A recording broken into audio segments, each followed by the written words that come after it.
BNP পেছনের দরজা দিয়ে ক্ষমতায় যাওয়ার দল নয়, বলছেন ডাক্তার জাহিদ। জানাবো, সংস্কার, বিচার ও নির্বাচন একসঙ্গে এগিয়ে নিতে হবে, বলছেন সাকিব। এদিকে লন্ডনে গিয়ে প্রধান উপদেষ্টা সিজদা দিয়ে এসেছেন, বলছেন হাসনাত আব্দুল্লাহ। জানিয়ে দেব, আওয়ামী লীগ ধর্মের নামে বিভাজন সৃষ্টি করে ফায়দা হাসিল করেছে, বলছেন টুকু।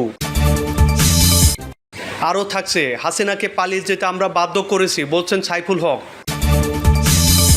এবং সর্বশেষ জানাবো, ফেব্রুয়ারিতে নির্বাচন না হলে ডক্টর ইউনূসের পরিণতি হাসিনার চেয়ে 10 গুণ খারাপ হবে।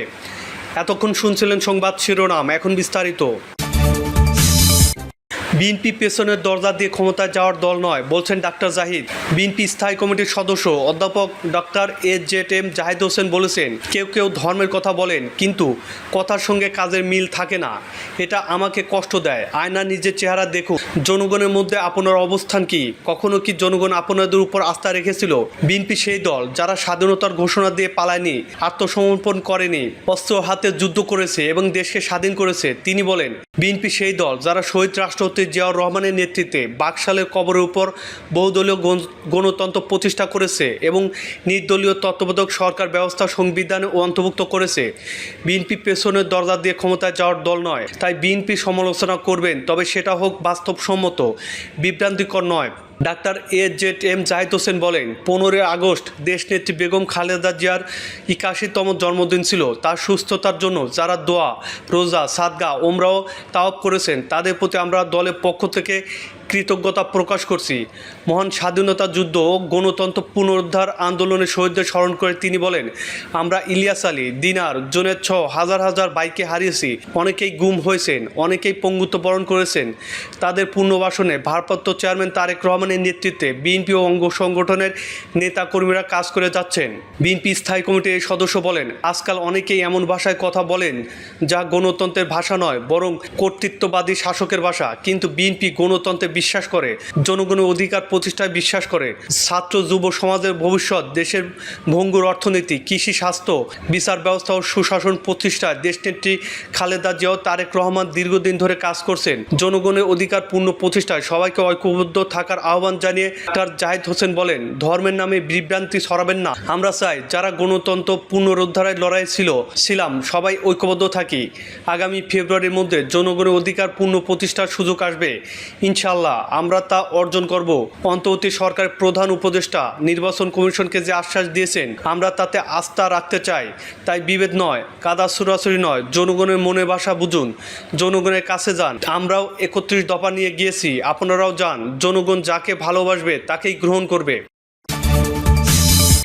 সংস্কার, বিচার ও নির্বাচন একই সঙ্গে এগিয়ে নিতে হবে, বলছেন সাকিব। গণসংহতি আন্দোলন প্রধান সমন্বয়ক জোনায়েদ সাকিব বলেছেন, জুলাইয়ের আকাঙ্ক্ষা বাস্তবায়ন ও শহীদদের ঋণ পরিশোধ করতে হলে সংস্কার, বিচার ও নির্বাচন একসঙ্গে এগিয়ে নিতে হবে।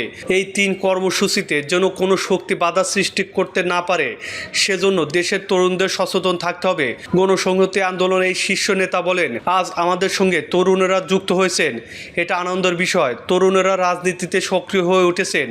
ব্রিটিশ উপনিবেশের বিরোধী আন্দোলন, ভাষা আন্দোলন, 71-এর মুক্তিযুদ্ধ, 90-এর গণ আন্দোলন, সর্বশেষ 24-এ ফ্যাসিস্ট বিরোধী আন্দোলনের তরুণেরা জীবন দিয়ে যে ইতিহাস সৃষ্টি করেছেন তার তুলনা করা কঠিন। সেদিন রাজপথে ছাত্র জনতার ভূমিকা আমাদের সাহসী করে তুলেছে। লড়াই সংগ্রামের মধ্য দিয়ে ফ্যাসিস্ট সরকারের প্রধানকে পালিয়ে যেতে বাধ্য করেছেন ছাত্ররা। এই অর্জন যেন ব্যাহত না হয়, সেজন্য তরুণদের ভূমিকা রাখতে হবে। জোনায়েদ সাকিব বলেন, পতিত ফ্যাসিস্ট এখনও বাংলাদেশে তাদের পেশি শক্তি দেখায়। পুলিশ ভূমিকা পালন করতে পারে না, আইন শৃঙ্খলা রক্ষাকারী বাহিনী জনগণের নিরাপত্তা দিতে পারছে না, দেশে মব সন্ত্রাস চলে। মব সৃষ্টির ঘটনাগুলোকে পুঁজি করে এখন খুনিরাও তাদের মাথা উঁচু করতে শুরু করেছে। জুলাই শহীদদের হত্যার বিচার প্রসঙ্গে জোনায়েদ সাকিব বলেন, বাংলাদেশে প্রতিটি খুনের বিচার হতে হবে।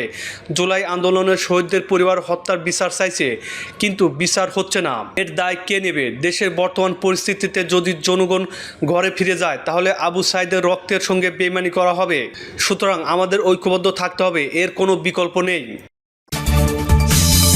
লন্ডনে গিয়ে প্রধান উপদেষ্টা সিজদা দিয়ে এসেছেন বলছেন হাসনাত আবদুল্লাহ। জাতীয় নাগরিক পার্টির দক্ষিণাঞ্চলের মুখ্য সংগঠক হাসনাত আবদুল্লাহ বলেছেন, যাকে গণ উদ্বোধনের পরে সরকার প্রধান বানানো হয়েছে উনি লন্ডনে গিয়ে সিজদা দিয়ে এসেছেন। পৃথিবীর ইতিহাসে এমন কোনো ঘটনা আছে কিনা অন্তর্বর্তীকালীন সরকার প্রধান একটি দলের ভারপ্রাপ্ত চেয়ারম্যানের সাথে বসে প্রেস কনফারেন্স করছেন। তিনি দাবি করেন সেদিনই সরকারকে লন্ডনে বিক্রি করে দেওয়া হয়েছে। হাসনাত বলেন, আজকের মিডিয়া বেশিরভাগই রাজনৈতিক দলের পক্ষে। তিনি প্রশাসনের পক্ষপাতদুষ্টতার অভিযোগ করে বলেন, সচিবালয়ে অফিস শেষ হয় 5টায়, কিন্তু অনেকেই 4টা থেকে গুলশান বা পল্টনের দিকে রওনা দেন। আগে এমনটা হতো ধানমন্ডি 32 বা গুলিস্তানে। জাতীয়তাবাদী রাজনীতিতে এনসিপির প্রতি বৈরিতা থাকলেও তার রাজনৈতিক বাস্তবতায় কোনো প্রভাব ফেলবে না বলে মন্তব্য করেন তিনি বলেন, 5ই আগস্টের ঘটনা কেন ঘটেছে সেই মূল কারণগুলো দূর না করে কেউ যদি মনে করেন নতুন রাষ্ট্র ব্যবস্থা গড়া সম্ভব, তাহলে তিনি আবার গণ প্রতিরোধের মুখে পড়বেন। দুর্নীতির অভিযোগ নিয়ে হাসনাত বলেন, একজন রাজনীতিক বলেছেন, আমরা ব্যবসায়ীদের কাছ থেকে অর্থ নিয়েছি। আমি চ্যালেঞ্জ করছি, যদি কেউ প্রমাণ দিতে পারেন আমরা কারো কাছ থেকে টাকা নিয়েছি, তাহলে আমিও আমার সহযোদ্ধারা রাজনীতি ছেড়ে দেব। নির্বাচন প্রসঙ্গে এনসিপির এই নেতা বলেন, আমরা নির্বাচন পেছানো পক্ষপাতী নই। নির্বাচন হোক নভেম্বর, ডিসেম্বর বা জানুয়ারিতে আমাদের আপত্তি নেই, তবে রুলস অফ দ্য গেম বদলাতে হবে। নির্বাচন গণপরিষদ নির্বাচন হতে হবে। হাসনাত পুরনো সংবিধানকে ফ্যাসিবাদের পাঠ্য বই হিসাবে আখ্যায়িত করে বলেন, নতুন সংবিধান জরুরি। কেউ যদি মনে করেন নতুন দলকে উঠতে দেবে না, তাহলে জেনে রাখুন আমাদের আসন দিয়ে কেনা যাবে না, আমরা বিক্রি হই না। আওয়ামী লীগ ধর্মের নামে বিভাজন সৃষ্টি করে ফায়দা হাসিল করেছে বলছেন টুকু। বিএনপির স্থায়ী কমিটির সদস্য ইকবাল হাসান মাহমুদ টুকু বলেছেন, পতিত আওয়ামী লীগ ধর্মের নামে বিভাজন সৃষ্টি করে রাজনৈতিক ফায়দা হাসিল করেছে। আওয়ামী লীগের সবার চরিত্রই একরকম, তারা অন্যের সহায় সম্বল গ্রাস করেছে। গুম, খুন, হত্যা, নির্যাতন, নিপীড়ন সহ রাষ্ট্রের সম্পদ লুটপাট করেছে। সিরাজগঞ্জের সনাতন ধর্মাবলম্বীদের বাড়িঘরে 95% আওয়ামী লীগের দুর্বৃত্তরা দখল করে নিয়েছে। টুকু বলেন, আগের দিনে পাড়া মহল্লায় প্রতিবেশীরা একসঙ্গে বসবাস করত, এখন একসঙ্গে সব ধর্মীয় উৎসবে মেতে উঠত। কি হিন্দু, মুসলিম, খ্রিস্টানদের মধ্যে কোনো বিভাজন ছিল না। রাজনীতির কারণেই সমাজের বিভাজনের সৃষ্টি হয়। সমাজকে রাজনীতির ঊর্ধ্বে রাখলে ধর্মীয় বিভাজন হবে না এবং সব ধর্মের মানুষ একসঙ্গে সুখে শান্তিতে বসবাস করতে পারবে। তিনি বলেন, ফ্যাসিস্ট হাসিনা সরকারের পতনের পর সনাতন ধর্মাবলম্বীদের সঙ্গে আমি কথা বলেছি।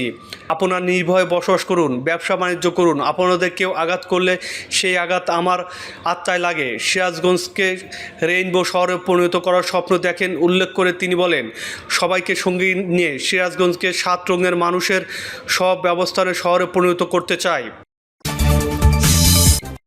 হাসিনাকে পালিয়ে যেতে আমরা বাধ্য করেছি বলছেন সাইফুল হক। বাংলাদেশের বিপ্লবী ওয়ার্কার্স পার্টির সাধারণ সম্পাদক সাইফুল হক বলেছেন, এত বড় অভ্যুত্থান পৃথিবীর আর কোনো দেশের নজির নেই। ঘর থেকে বাইরের দেশে এদেশের বৃদ্ধ মা বাবারা রাস্তায় নেমে স্বৈরাচারের বিরুদ্ধে আন্দোলন করেছে। মানুষগুলো জীবন দিতে রাস্তায় এসেছে, তাদের পরাজিত করার শক্তি কারণেই। হাসিনা 16 বছরের জুলুমের বিরুদ্ধে লড়েছি, সবশেষ হাসিনাকে আমরা পালিয়ে যেতে বাধ্য করেছি। ছাত্র শ্রমিক জনতার গণ উত্থানের বর্ষপূর্তিতে নেতারা ও জুলাই যোদ্ধাদের অংশগ্রহণে ফিরে দেখা রক্তঝরা জুলাই আগস্ট প্রত্যাশার প্রাপ্তির শীর্ষক কথা অনুষ্ঠানের প্রধান অতিথির বক্তব্যে তিনি এসব কথা বলেন। তিনি বলেন, হাসিনা দিনের আলোতে লাখ লাখ নেতাকর্মীকে বিপদে ফেলে পালিয়েছে। 100 বছর আগে লক্ষণ সেন এভাবে পালিয়েছিল। হাসিনার পালিয়ে যাওয়ার পর মন্ত্রী পরিষদের সদস্যরা, বাইতুল মোকাররম মসজিদের খতিব ও ইমাম, বাংলাদেশের ব্যাংকের গভর্নর, বিভিন্ন বিশ্ববিদ্যালয়ের ভিসি সহ অনেক বড় বড় নেতা পালিয়েছে। ফেব্রুয়ারিতে নির্বাচন না হলে ডক্টর ইউনূসের পরিণতি হাসিনার চেয়ে 10 গুণ খারাপ হবে। ফেব্রুয়ারিতে নির্বাচন না করাতে পারলে অন্তর্বর্তী সরকার প্রধান উপদেষ্টা ডক্টর ইউনূসের পরিণতি শেখ হাসিনার চেয়ে 10 গুণ খারাপ হবে বলে মন্তব্য করেছেন কৃষক শ্রমিক জনতা লীগের প্রতিষ্ঠাতা সভাপতি আব্দুল কাদের সিদ্দিকী বলেন, জনগণ রাস্তায় নেমেছিল বলে শেখ হাসিনা পতন হয়েছে, কিন্তু শেখ হাসিনার বিরুদ্ধে আপনারা যদি অন্যায় করতে যান, আমি কাদের সিদ্দিকী বেঁচে থাকতে লড়াই করব। আইন অনুযায়ী তার বিচার করুন, তার শাস্তি দিন, মাথা পেতে নেব। শেখ মুজিব ও শেখ হাসিনা এক নয়। যতদিন বাংলাদেশ থাকবে ততদিন জয় বাংলা থাকবে। ডক্টর ইউনূসের উদ্দেশ্যে তিনি বলেন, অধ্যাপক ইউনূসকে আমি সম্মান করতাম। বঙ্গবন্ধুর বাড়ি ভেঙেছে আপনি দেখেছেন। আপনার গ্রামীণ ব্যাংকের বিরুদ্ধে সব সরকার বাংলাদেশের অসংখ্য মানুষ রুখে দাঁড়িয়েছিল। আমি কাদের সিদ্দিকী না দাঁড়ালে আপনার অর্ধেক গ্রামীণ ব্যাংক মাটির নিচে চলে যেত। আপনার 1 বছরের শাসন আর হৃদয় থেকে নিতে পারছি না।